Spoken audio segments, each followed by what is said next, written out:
Good day, ma'am. I'm Abel Sibabagay from BS Bio 3A. So here po is my video recording presentation. I'm so sorry, ma'am, for not attending the oral presentation of this topic.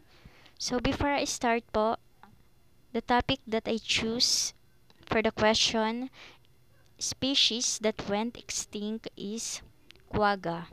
The origin of the name quagga. This unusual name for a variety of zebra has been adapted from the Hottentot-speaking indigenous people of the South African interior. The name quagga has been spelled in a variety of ways, Ra and Gribi zebra, or the latter which occurs only in East Africa. The name quagga pronounced the double G or as a glottal CH as in the Scottish word loch. Quagga is an imitation of the animals, which it shared with the other plains zebras.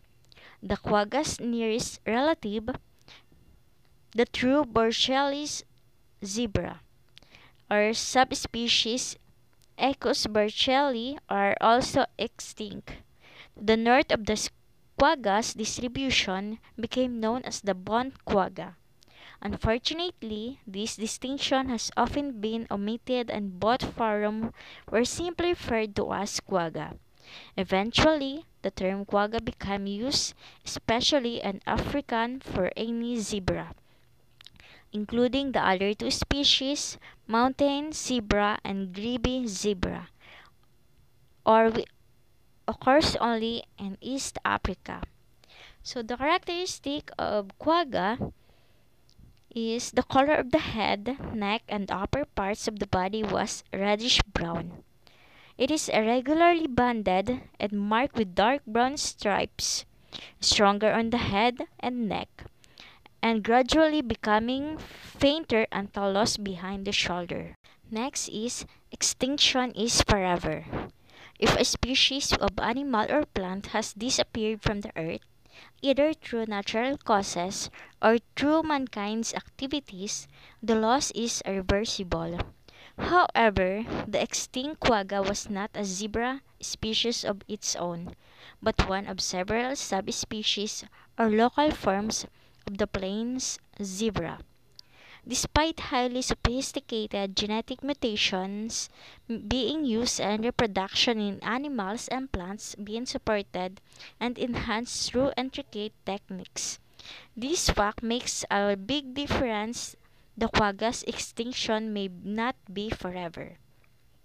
An exciting breeding project has been ongoing since 1987, which aims at reversing the quagga's extinction. And why did the quagga become extinct?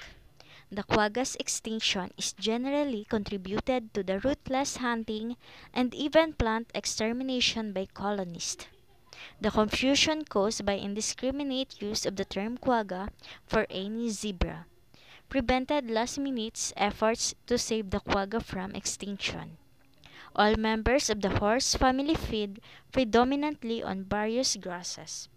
Grasses in the Karoo and southern Free State, where quaggas occurred, are sparse. Wild grass-eating animals, such as the quagga, were perceived by the reasons for the extinction of the quagga.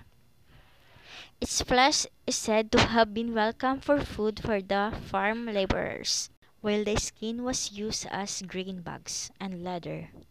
Great numbers of raw materials, hides, were exported during the 19th century for the leather industry. South Africa known as a hunting paradise.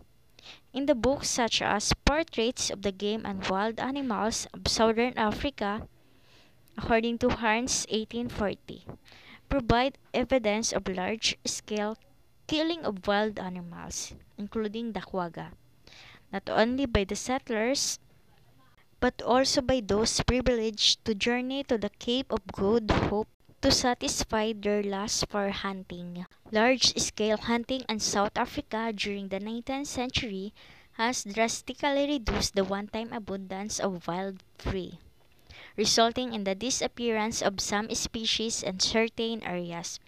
However, the perception That the quagga was singled out for extermination does not seem to be supported by other historical evidence. While excessive hunting played a major role in the disappearance of the quagga, the confusion caused by indiscriminate, that is, general use the term quagga for any zebra, also distributed substantially. It was probably this confusion which prevented last-minute efforts to save the quagga from extinction. It was only realized years later that when the quagga at the Artis Magistra Zoo in Amsterdam died on the 12th August 1883, she was the last of her kind. The true quagga vanished unnoticed. The indiscriminate use of the term quagga to apply to any zebra remains an unfortunate generalization which persists to this day. That's all po. Thank you po.